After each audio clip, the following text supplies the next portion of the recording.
अस्सलाम वालेकुम। आज हम पढ़ेंगे calculation of partial pressure of a gas. According to Dalton law, partial pressure of any gas in a mixture of gases can be calculated. Partial pressure एक gas का mixture में हम उसको जो है ना वो फाइंड कर सकते हैं, कैलकुलेट कर सकते हैं। Provided one now's the mass of that gas, उसका हमें मास, वो उस गैस का मास मालूम होना चाहिए। Or its number of moles along with the total pressure, उसका उसके मोल्स का पता हो हमें, अलॉन्ग विद टोटल प्रेशर, उसको टोटल प्रेशर का पता हो, and total number of moles present in the mixture, और उसके टोटल नंबर ऑफ मोल्स कितने हैं ओवरऑल उस गैस के, और उस गैस का मास और total number of moles. In order to have a relationship it let us suppose, हम फ़र्ज़ करते हैं that we have a mixture of gas A and B, यानी कि गैस ए और गैस बी का हमारे पास मिक्सचर है। This mixture is enclosed in a container having volume V, उनको एक कंटेनर में बंद किया गया है जिसका वॉल्यूम कितना है v। The total pressure is 180 जो उसका प्रेशर है वो 180 में। The number of moles of gas A and B are, अब दोनों के मोल, गैस ए के मोल Na है और बी के क्या है NB है respectively. If they are maintained at temperature T, और उनको टेम्परेचर जो T पर मेंटेन किया गया है, उनका टेम्परेचर दोनों का क्या है सेम है, T है। देन हमारे पास फार्मूला था ना PV = nRT, तो हमने उसी तरह P के साथ T लगा देना और N के साथ भी T लगा दिया। ओवरऑल अगर हम देखें तो question for mixture of gases, यानी मिक्सचर के लिए। अब हम बात करें कि ए के लिए, स्पेसिफिक ए के लिए PAV होगा, वही फार्मूले में P के साथ क्या लगा देना है। अब इसी फार्मूले में गैस ए का प्रेशर क्या है PAV = nART, उसी तरह बी का क्या होगा PBV = nBRT, और इक्वेशन बी, यानी कि गैस ए के लिए, गैस बी के लिए। तो जैसा कि हमें पता है कि ये एक बैलेंस्ड इक्वेशन है, तो हम इनको दोनों को क्या कर रहे हैं, यानी कि पहले ए वाली को भी टोटल पे डिवाइड कर लें। देखें PAV और PTV = nART और nTRT, तो वॉल्यूम क्योंकि सेम है तो वॉल्यूम कैंसिल हो गया, और RT भी कांस्टेंट है तो वो भी कैंसिल हो गया। PA और PT = NA और NT। हमने एक गैस का प्रेशर हमें चाहिए, हमें पार्शियल प्रेशर चाहिए गैस ए का, तो हमने इसको साइड पे कर लिया, तो NA और NT × PT ये हमारे पास आ गया।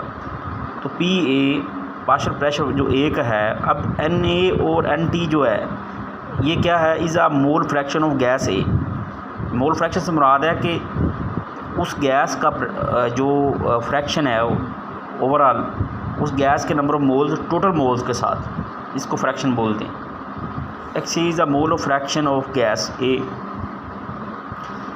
तो हमारे पास उसी तरह सिमिलरली PB क्या होगा XB और PT, मतलब एक ड्राइव कर लेना तो दूसरे को, क्योंकि सेम है ना, बस वो एक ही बात है, वो गैस बी की बात है, तो उसी के लिए पार्शियल प्रेशर जो बी का है वो XB PT के इक्वल होगा। तो partial pressure of a gas is a mole fraction, partial pressure of gas क्या है, मोल फ्रैक्शन है ऑफ दैट गैस यानी कि उसी से डिफाइन कर रहे हैं वो। Partial pressure of gas is the mole fraction of that gas multiplied by the total pressure of mixture, के एक जो पार्शियल प्रेशर एक गैस का जो पार्शियल प्रेशर है वो लग रहा है, mole fraction of that gas multiplied by the, ये देखो multiplied by the total mole fraction. XB यहाँ पर क्या है, मोल फ्रैक्शन है, यानी कि NB और NT था, तो मोल फ्रैक्शन थी कि कितने मोल B के गैस के हैं और टोटल कितने हैं, उसकी जो फ्रैक्शन थी उसको mole fraction multiplied by total pressure.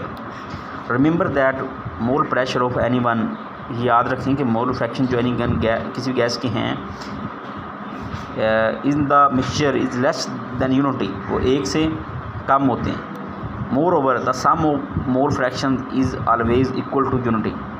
सम जो है मोल फ्रैक्शन का, यानी कि दो गैसें अगर है ना, उनका जो ओवरऑल सम है एक गैस का प्लस दूसरी गैस का, वो किसके बराबर है, यूनिटी के। ये MCQs बड़ा इंपॉर्टेंट आ सकता है, इस पॉइंट की समझ लगी नहीं लगी,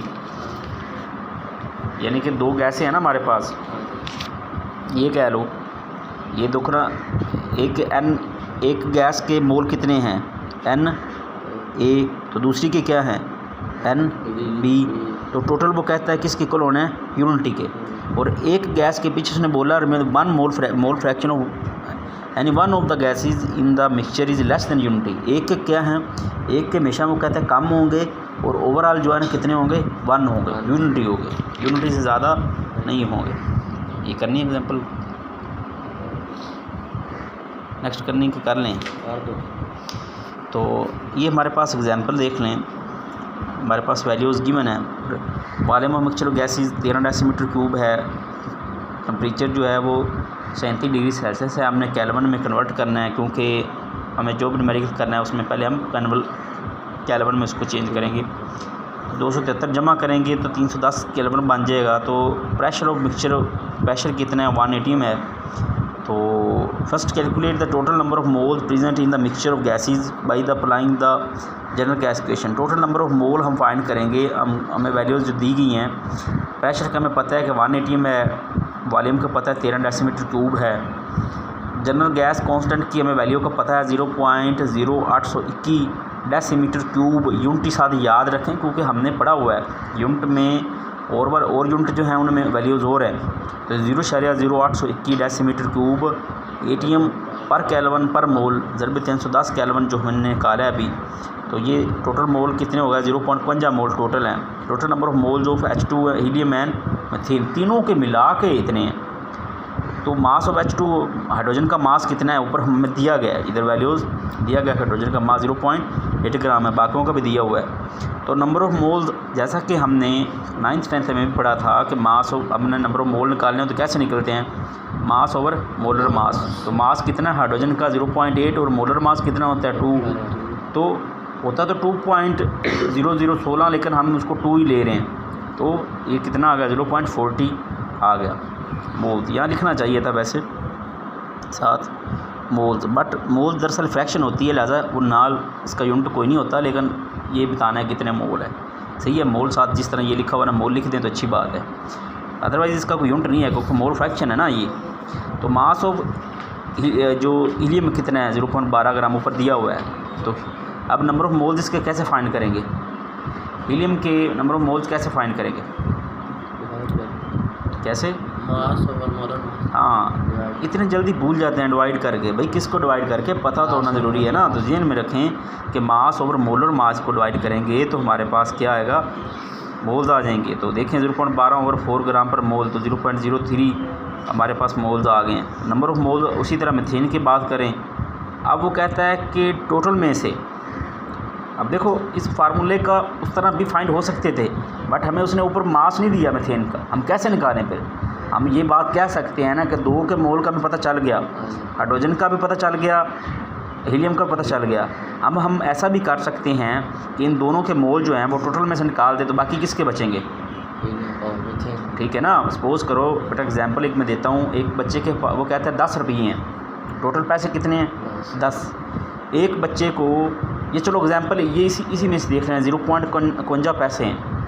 कहता है कि जो है ना हीलियम हाइड्रोजन उसको मिल गया 0.03, हीलियम को 0.3 मिले, और जो दूसरा था ना हाइड्रोजन उसको 0. नहीं 0.396 लिखा हुआ है, इधर उन्होंने 0.14 निकाले हुए हैं। तो आप कैलकुलेट कर लें, मेरे ख्याल है यही होंगे, उन्होंने ये वाला निकाला है। तो ठीक है, तो ये उसमें से ये निकाल देंगे तो पीछे क्या बचेगा 0.084, यानी कि है ना दोनों किन्ने दिते जेडे बचे वो तीसरे ने दे देने ने। सही हो गया, तो ये मतलब है इसका। अब मोल फ्रैक्शन, अब हमने मोल फ्रैक्शन का भी हम पहले पढ़ चुके हैं। मोल फ्रैक्शन कैसे होती है, मोल फ्रैक्शन से मुराद क्या है, हाँ अभी हमने पढ़ा है 2 मिनट हुए, 2 मिनट में से हुए। फिर बात रिपीट कर रहा हूँ, उस गैस के कितने मोल हैं, मोल फ्रैक्शन से मुराद है कि उस गैस के टोटल मोल में से उस गैस के मोल कितने हैं, number of mole of hydrogen over total number of moles. ये बात बोलने की नहीं है, आप लोग बच्चे नहीं हैं माशाल्लाह, FSC के स्टूडेंट है, तो एक चीज़ पढ़ लें तो उसको ज़हन में रखा करें। अब नंबर ऑफ़ मोल्स हमें पता है कि हाइड्रोजन के नंबर ऑफ़ मोल जो हैं वो कितने हैं, 0.40 हैं, तो टोटल मोल कितने हैं? 0.52 हैं। तो मोल फ्रैक्शन से मुराद ये है कि उस गैस के जो पार्टिकुलर गैस की बात हो रही है या बात हाइड्रोजन की हो रही है, तो हाइड्रोजन के मोल ओवर टोटल मोल तो 0.784 आ जाएंगे। अब इसी तरह हीलियम की बात होगी तो number of moles of helium over total mole कितने थे? टोटल वही हैं। उसी तरह मीथेन की बात करें तो मीथेन के number of mole over total mole, तो उसी तरह वैल्यू इनकी ये निकल आएंगी। तो हमारे पास रेशो, अब हम इनकी पर रेशो बीइंग, देखो ये बात जो मैं पहले बता रहा था, being a ratio mole fraction has no unit, mole fraction के यूनिट नहीं होते। तो अब हमारे पास पार्शियल प्रेशर की बात करें, जैसा कि हमने पहले पार्शियल प्रेशर भी का फार्मूला भी पढ़ा था। क्या पढ़ा था? यानी कि mole fraction multiply total pressure. तो मोल फ्रैक्शन यहाँ पे XHE जो है वो दरअसल क्या है, यहाँ पे जो ये XHE दरअसल नंबर ऑफ़ मोल हैं हीलियम के, सॉरी हाइड्रोजन की बात हो रही है, तो हाइड्रोजन के ओवर किसके? ओवर टोटल नंबर ऑफ़ मोल। तो मल्टीप्लाई कर दें वैल्यूज़ के, जब भी हमने निकाले हैं ये वैल्यूज़ जो हमने निकाली हैं उनको मल्टीप्लाई करते जाएँ तो हमारे पास क्या इसका आ जाएगा 0.776, जिसको टोर में बदलेंगे तो एक KTM बराबर होता है 60 टोर के या मिलीमीटर ऑफ मरकरी के। तो हम इसको ज़रब देंगे तो ये आ जाएगा पार्शियल प्रेशर। उसी तरह इसका भी यही फार्मूला लगाएंगे, इसकी वैल्यू पुट करेंगे। तो बेसिकली बेटा इस फार्मूले में हमने 2-3 बातें पढ़ी हैं। पहले हमने वो फार्मूला जो था PV और nRT equal to number of mole, उससे हमने दरअसल ये फार्मूला कैसे निकला। देखो हमारे पास फार्मूला था ना PV इक्वल टू nRT था। अब मैं n को साइड पे रखूँ, देखो n को साइड पे रखूँ तो ऊपर क्या रहेगा PV और ये RT उधर जाके क्या हो जाएगा C। तो दरअसल केमिस्ट्री में चीज़ों को घुमाना सीखें, फार्मूलोज़ को घुमाना सीखें। केमिस्ट्री मुश्किल नहीं है, न्यूमेरिकल केमिस्ट्री के बहुत आसान है, लेकिन आप लोगों को थोड़ा बहुत पेंसिल को रोकना नहीं है, घुमाना है। घर में जाएं, ठीक है, पेन उठाएं, कलम उठाएं और इसको प्रैक्टिस करें घर में जाके, पता चले हाँ भी ओवरऑल हमने नंबर ऑफ़ मोल्स टोटल निकाले, ऐसे निकाले। फिर हमने क्या किया, लहदा हमने मास पर नंबर ऑफ़ मोल निकाले तीनों के, फिर हमने मोल फ्रैक्शन निकाली, फिर हमने पार्शियल प्रेशर निकाला। तो 3 फार्मूले हैं पूरे न्यूमेरिकल में। तो 3 फार्मूले बेटा इतना मुश्किल तो नहीं है, एक दफ़ा याद रख लें तो। खैर ये हमारा आज का लेक्चर था, ये में रखें। नेक्स्ट लेक्चर में हम एप्लीकेशन ऑफ डाल्टन लॉ पढ़ेंगे, तो एक दफ़ा रीड करके आएँ ताकि आप लोगों को अच्छी समझ आए। दुआ में याद रखें। आप लोगों का मेज़बान प्रोफेसर अली रज़ा।